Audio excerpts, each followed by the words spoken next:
प्रश्न है, अपने आप को अपार खुशी में रखने का पुरुषार्थ क्या है? अपने आप को अपार खुशी में रखने का पुरुषार्थ क्या है? बताओ एक एक पॉइंट।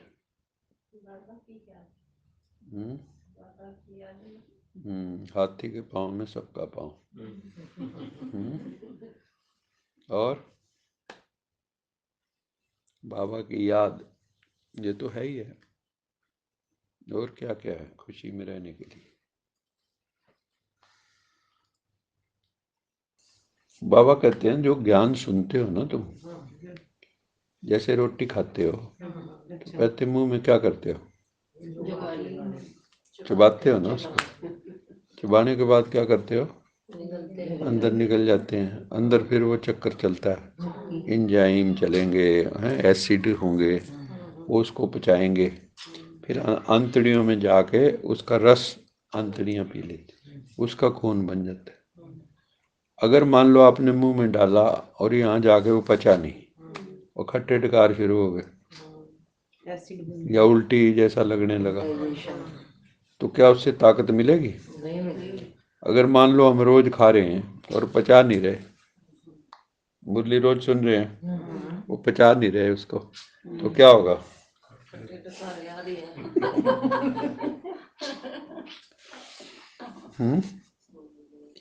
तो बाबा कहता है कि रोज की रोज जो है उसको डाइजेस्ट करो। और उसके लिए जैसे आप रोज, जैसे पुराने लोग मक्खन निकालते थे ना रोज बिलो के, तो ऐसे ज्ञान को भी बिलो। मंथन शब्द का क्या मतलब होता है? विचार सागर मंथन। मंथन मैंने बिलो उसको, और उसमें से मक्खन निकालो, फिर घी पे पहुंच जाओ। हैं? अगर ज्यादा मान लो घी नहीं पचता तो मक्खन पे रुक जाओ, तो भी गाड़ी चल जाएगी। तो आपको अगर ज्ञान को अपना बनाना है तो उसके ऊपर विचार सागर मंथन भी अपने ढंग से करना है। किसी का काम नहीं आएगा, मेरा दीपक आपके काम नहीं आएगा। आपको अपना दीपक जलाना होगा। समझ में? उधारा नहीं ले सकते। उधारा सिर्फ यही है कि हम जगा दें, जैसे भगवान आके हमारे जगा दे, तो संभालना उसको अब हमने। रक्षा कौन करेगा? वो है बड़ा दीपक परमात्मा, हम हैं छोटे दीपक। तो हम उससे लाइट लेके अपने सारे जग जाते हैं, फिर माया के तूफान आते हैं, है ना? तो फिर वो दीपक कभी बुझने लगता है, तो फिर हम उसको चारों तरफ ऐसे हाथ करके करते हैं ना, तो भी बच जाए, बुझे नहीं। तो वो हाथ कौन से हैं? वो हाथ कौन से हैं? ज्ञान और योग। तो ज्ञान और योग से वो दिया जलता है। तो बाबा कहते हैं खुशी में रहने के लिए विचार सागर मंथन करो। पहली चीज तो है उसको डाइजेस्ट करो, ऐसे समझो, उसका जो सार तत्व निकालो। एक है जैसे आपने गन्ना चूसा दांतों से, और कई कमजोर दांत हुए तो एक अद्धा टूट भी गया, कईयों का खून भी निकल आता है जिनके कमजोर होते हैं मसूड़े। और एक है जूस पी लिया गन्ने का, ठीक है कि नहीं? तो वो जो जूस है वो काम की चीज है। वो गन्ना भी इसलिए चूसते हैं भी उसमें जूस निकले। अगर मान लो उसमें जूस नहीं है तो दांत मारोगे? तो बाबा कहता है ज्ञान का भी जूस निकालो, वो पीजिए करो। समझ में आई? ताकत कैसे आएगी? रोज जूस पियो। तो बाबा उसको कहता है भी मैं तुम्हें वेद शास्त्रों का निचोड़ निकाल के जूस निकाल के देता हूँ, वो पिया करो रोज। अपने आप से बातें करना भी सीखो। एकांत में बैठ जाओ, बाबा से बातें करो, अपने से बातें करो, है ना? जो भी मान लो आप में कोई कमी कमजोरी है, बाबा को बताओ, बाबा मैं इस चीज से दुखी हूँ, मेरा ये दूर करना है मुझे, ठीक है ना? और मैं, तो आपको अंदर से बाबा गाइडेंस देंगे, भीतर से जवाब आ जाएगा। बाबा के सामने बैठते ही आप कुछ भी ना करो, आपके सवालों के उत्तर आने शुरू हो जाते। अगर कर्म भोग आता है, मान लो, ये है सबसे बड़ी बात, कोई कर्म भोग आ गया तो खुशी में रहने के लिए बाबा कहते ये विचार करो कि ये शरीर तो पुरानी जुत्ती है, पुरानी जुत्ती जिसको कई वो लगे होते हैं ना, लगी क्या उसको बोलते हैं, रिपेयर जो करवाते हैं, टाकियाँ। तो कई तरह की टाकी लगी होती हैं। ये शरीर भी जो है, डॉक्टरों के पास जाते हैं कई बार, कटवा कटवा के टाकी फेंकी लगवा के, है ना, कि किसी तरह चलता रहे। और इसमें कोई ना कोई भी ऐसा नहीं जो पूर्ण स्वस्थ हो, हर एक के अंदर कोई ना कोई रोग है ही है। तो बाबा कहता है समझो ये भी पुराना है, अब इसने जाना तो है ही है, और हम तो आगे 21 जन्मों के लिए निरोगी काया वाले बनने वाले हैं। आगे हमें जो काया मिलेगी कैसी मिलेगी, सतोगुणी निरोगी, जहाँ रोग होगा ही नहीं। जन्म जन्मांतर के लिए कर्म भोग समाप्त होने का ये टाइम है।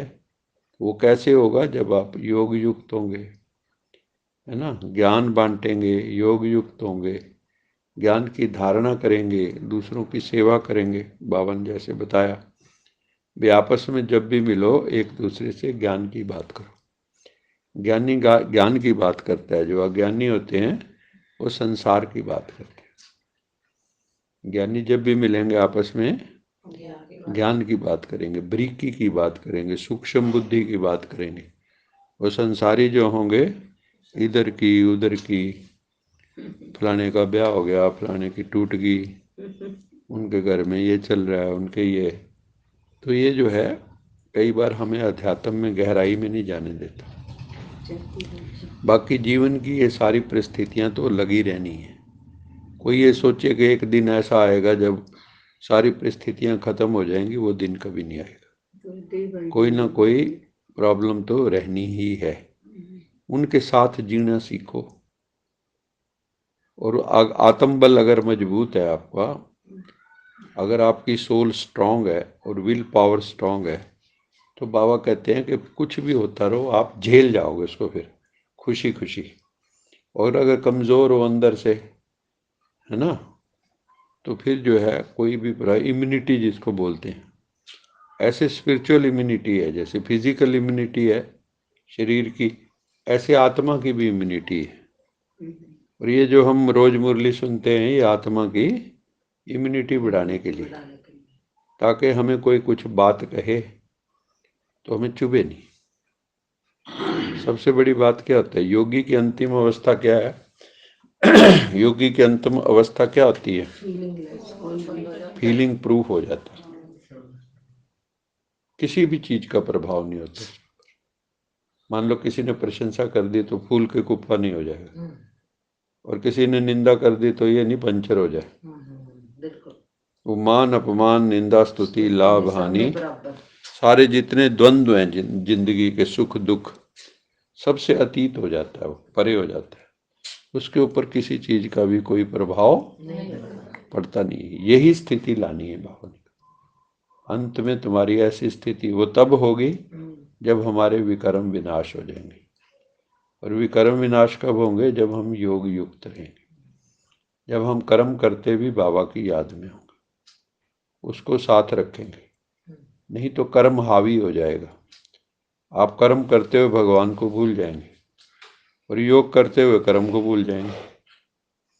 आप अलग से बैठोगे फिर योग के। बाबा कहता है फाइनल स्टेज कर्म योगी है।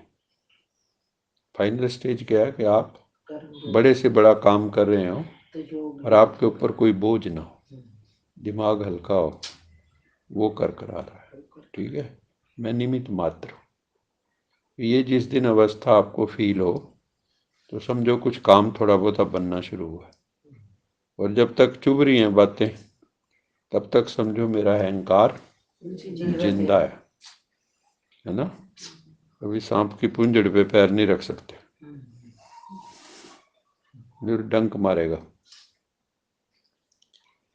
कछुए मिसल सब कर्म इंद्रियों को समेट के बाप और वर्षे को याद करना। कछुआ क्या करता है, सारा दिन अपना जो भी उसने खाना पीना इधर उधर जाएगा, थोड़ा बहुत लिया, और शाम को वो सब इकट्ठा हो गया ऐसे समेट के बैठ जाता है। तो योगी के लिए शास्त्रों में भी कछुए का उदाहरण दिया है कि आप भी अपने सारा क्रियाकलाप करके फिर ऐसा थोड़ा समय सारे संकल्पों को छोड़ के कछुए की तरह सिमट के, मतलब मन बुद्धि को सारी दुनिया से हटा के अपने आप में अगर आ गए तो कछुआ बन गए, समझो।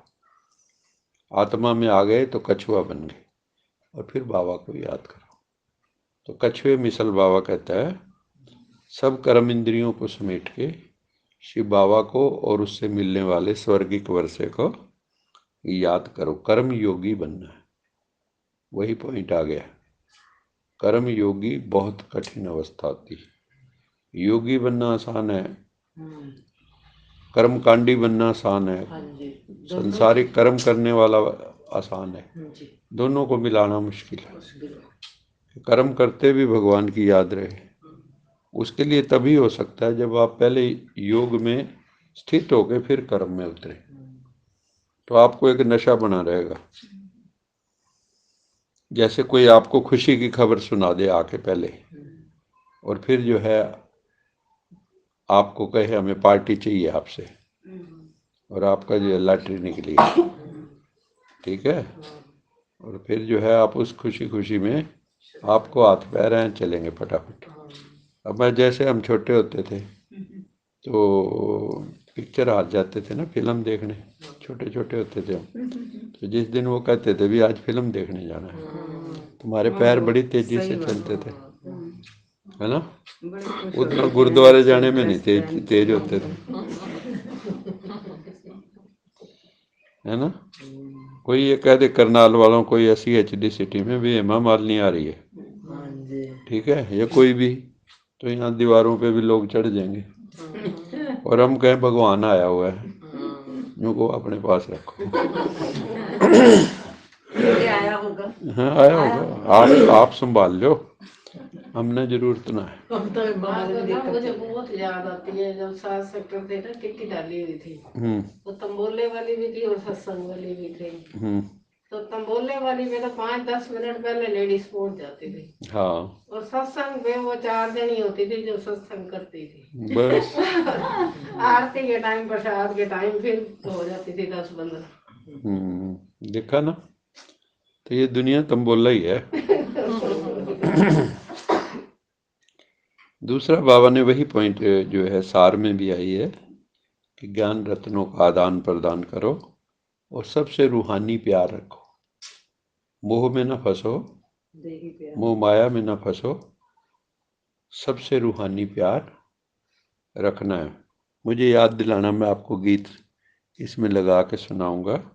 ये मोह मोह के धागे तेरी उंगलियों में जा उलझे हैं। हाँ भेजा, तो उसको थोड़ा सा उसका भी स्वाद लेंगे, है ना। मोह का भी स्वाद होता है, सारे विकारों का भी स्वाद है, तभी तो 63 जन्म चल रहे हैं। गुस्से का भी स्वाद होता है ना। दूसरों को चुप कराने का भी स्वाद होता है, मैंने चुप करा दिया। तो ये विकारों के भी अपने स्वाद हैं, लेकिन भगवान कहता है कि ये लेने नहीं, हाँ नहीं, मतलब इनमें दम नहीं है। तो मेरे वाला स्वाद लो तो फिर ये सारे छूट जाएंगे। जैसे आपने रसगुल्ला खा लिया, ठीक है, तो फिर आप उसके बाद चाय पियो तो फीकी फीकी लगती है। और अगर आप पहले जो है वो ले रहे हो, कम मीठे वाली भी ठीक लगेगी, रसगुल्ला खाने के बाद वही पियो, कहेंगे फीकी है, और डालो मीठा। तो ऐसी जब बढ़िया चीज मिल जाती है तो घटिया चीज खुद छूट जाती है। शिव बाबा ने आके हमें ये नहीं कहा ये छोड़ो ये छोड़ो ये छोड़ो, उसने कहा मेरे को पकड़ लो बस, तुम्हारा सब कुछ मैं छुड़वा दूंगा अपने आप ही, मेरे को ठीक से पकड़ लो। हम लोग पकड़ते नहीं भगवान को, फिर हम तो वैसे पकड़ भी नहीं सकते, तो फिर वो कहते हैं चलो अपना हाथ मेरे हाथ में दे दो, वो भी नहीं देना चाहते। हमारे हाल वो है ना, लाला था पानी में डूब रहा था, तो उसने कहा भी हाथ दे दे, तो उसने सोचा तो मांग रहा है, दी तो उसने कभी थी नहीं कोई चीज, तो उसने कहा चल मेरा हाथ ले ले, तो कहता अब ठीक है, फिर उसको निकाला, है ना। तो भगवान के हाथ में हम अपना हाथ दे दें और उसको, वो तो छोड़ता नहीं फिर, है ना। वो है ना, कौन सा है ईश्वर? पकड़ो मेरी बाह किते मैं रुल ना जावा, सुखा विच रह के तेन भूल ना जावा। हाँ, ये भी है। दूसरा है वो, दिल से निकलोगे तो ये, हाथ छुड़ाए जात हो, निर्बल जान के मोहे। हाँ, हाथ छुड़ाए जात हो, निर्बल जान के मोहे, हृदय से जब निकलोगे, मर्द पछाणू तो ये। कहते हाथ तो छुड़वा लो, कोई बात नहीं, दिल से तो निकल के दिखाओ, हिम्मत है तो। अच्छा मीठे मीठे सिकिल दे बच्चों प्रति, माता पिता बाप दादा का याद प्यार, रूहानी बाप की, रूहानी बच्चों को नमस्ते। हम रूहानी बच्चों की, रूहानी माता पिता बाप दादा को याद प्यार, गुड मॉर्निंग, गुड नाइट और नमस्ते। सदा रहो हंसते, कहीं नहीं फंसते, बन जाओ रिश्ते, बांध लो अपने बस्ते, चलो प्रभु के रास्ते। वाहिगुरु जी का खालसा, वाहिगुरु जी की फतेह। बोल साचे दरबार की जय। लोका समस्ता सुखिनो भवन्तु, लोका समस्ता सुखिनो भवन्तु, लोका समस्ता सुखिनो भवन्तु।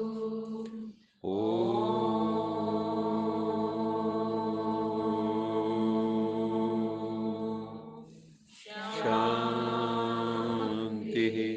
शांति।